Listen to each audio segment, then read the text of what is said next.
ಮುಚ್ಚೋದಕ್ಕೆ deadline ಕೊಟ್ಟಿದ್ದು sir ನಿನ್ನೆ ಸರ್ಕಾರ.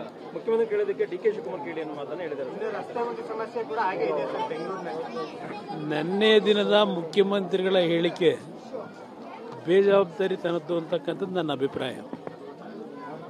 ಮುಖ್ಯಮಂತ್ರಿಗಳು ಸಿದ್ದರಾಮಯ್ಯನವರು ಈಗ ಶಿವಕುಮಾರ್ ಅವರು ಅನ್ನೋದು ಪ್ರಶ್ನೆ ಆಗೋಗುತ್ತೆ. ಡಿ ಕೆ ಶಿವಕುಮಾರ್ ಅವ್ರನ್ನ ಕೇಳಿ ಅಂತ ಮುಖ್ಯಮಂತ್ರಿಗಳು ಹೇಳಿದ್ರೆ, ಮುಖ್ಯಮಂತ್ರಿಗಳೇ ಸಭೆ ಮಾಡಿ ಒಂದು ಡೆಡ್ಲೈನ್ ಕೊಟ್ಟು ಕಾಲದ ಒಂದು ಗಡುವನ್ನು ಕೊಟ್ಟು ಇದನ್ನು ಗುಂಡಿಗಳನ್ನು ಮುಚ್ಚಬೇಕು ಅಂತ ಹೇಳಿ ಮುಖ್ಯಮಂತ್ರಿಗಳ ಮಾತುಗೂ ಸಹ ಎಷ್ಟು ಬೆಲೆ ಈ ಅಧಿಕಾರಿಗಳು ಕೊಡ್ತಾ ಇದ್ದಾರೆ ಅಂತಕ್ಕಂಥದ್ದು ಮುಖ್ಯಮಂತ್ರಿಗಳ ಹೇಳಿಕೆ ನೋಡಿದಾಗ ಅವರು ಈ ರಾಜ್ಯದ ಮುಖ್ಯಮಂತ್ರಿಯಾಗಿ ನಿರ್ವಹಣೆ ಮಾಡಲಿಕ್ಕೆ ಕೆಲಸವನ್ನು ಅಸಮರ್ಥರಾಗಿದ್ದೇನೆ ಅಂತಕ್ಕಂಥದ್ದೇನಾದರೂ ಅದರಲ್ಲಿ ಅರ್ಥೈಸಿದ್ದಾರೆ ಅಂತಕ್ಕಂಥದ್ದು ನನ್ನ ಅಭಿಪ್ರಾಯ.